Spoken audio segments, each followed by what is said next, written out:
Hello everyone, this is Erik, the Asian movie enthusiast, and this is my review of Asako In Ruby Shoes, a drama from 2000 that was actually a co-production between Korea and Japan. A Korean civil servant, played by Jung-jae, is bored and unfulfilled in his job and life. Void of a circle of friends, he spends his nights cruising adult websites. His voyeurism does not stop with his nighttime activities, however, for he also engages in stalking a woman unavailable to him, a young punkish lady played by Min-hee, whose hair is dyed a fiery red. One day, our protagonist finds a web girl site and becomes transfixed on a young Japanese lady named Asako, who sports some snazzy ruby shoes. But as it turns out, this girl's life is equally soulless. So this is a pretty quirky film, as you can tell from this plot synopsis. Our two leads, Jung-jae's character and the Japanese girl, are rather odd right from the start of the film. We see the Japanese girl, who does live in Japan, holding her breath while she's attending class, and she amusingly contemplates suicide by fantasizing that she could die on an airplane while crossing the international date line. So people would become confused when it's reported in the news as to whether she died today or yesterday. So it's quite odd. And she also enjoys listening to people chug water. So yeah, she's an oddball. And then we have this Korean guy who does live in South Korea, and he's even more strange. This dude is just a mess. He's very absent-minded, does not even notice when someone accidentally staples his finger near the beginning of the film, and he's also klutzy and kind of a pervert. So much of the film has our leads doing everyday things like working and engaging in odd hobbies.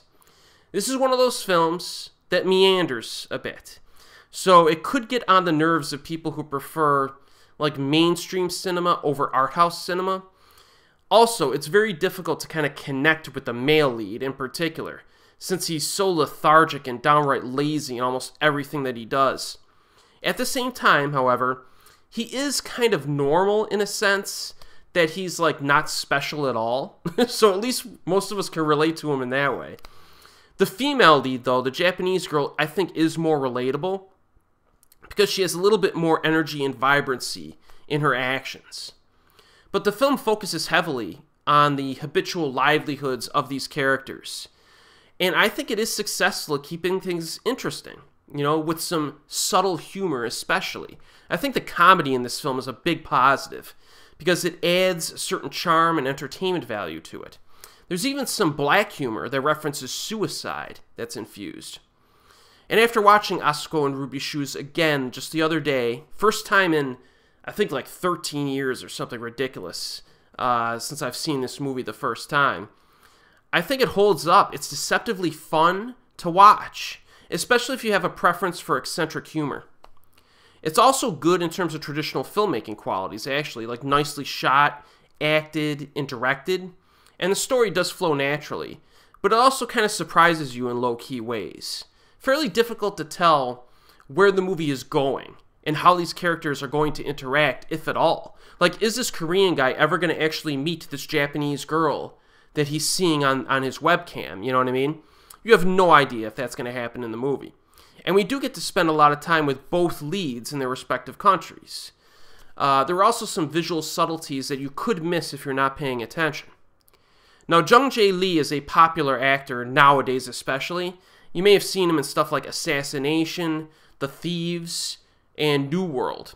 He's always good in the films he's in. Even if he's in a crap film, he's good in it.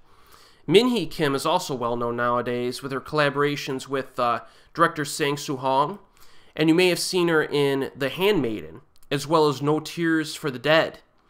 Her role is only supporting in this film, though. She has limited screen time, but she does make an impact on you for sure. Now, I'm less familiar with Misato Tachibana, the Japanese girl actress.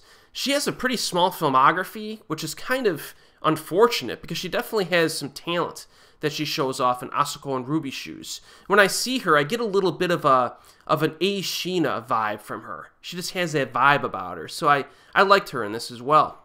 So if you want a movie that's like a little bit different, a little bit relaxed, laid back, just kind of flows, and maybe a little bit perverted. It's not excessive. It's not like a Sion Sono film, but it's got a little bit of it, and kind of a classy perverted way to it. Check out Asako In Ruby Shoes. I think it's a good flick, man. It's currently available on DVD. I'm not sure if there's a streaming option available, but if you can check it out, check it out. And as always, I will see you next time.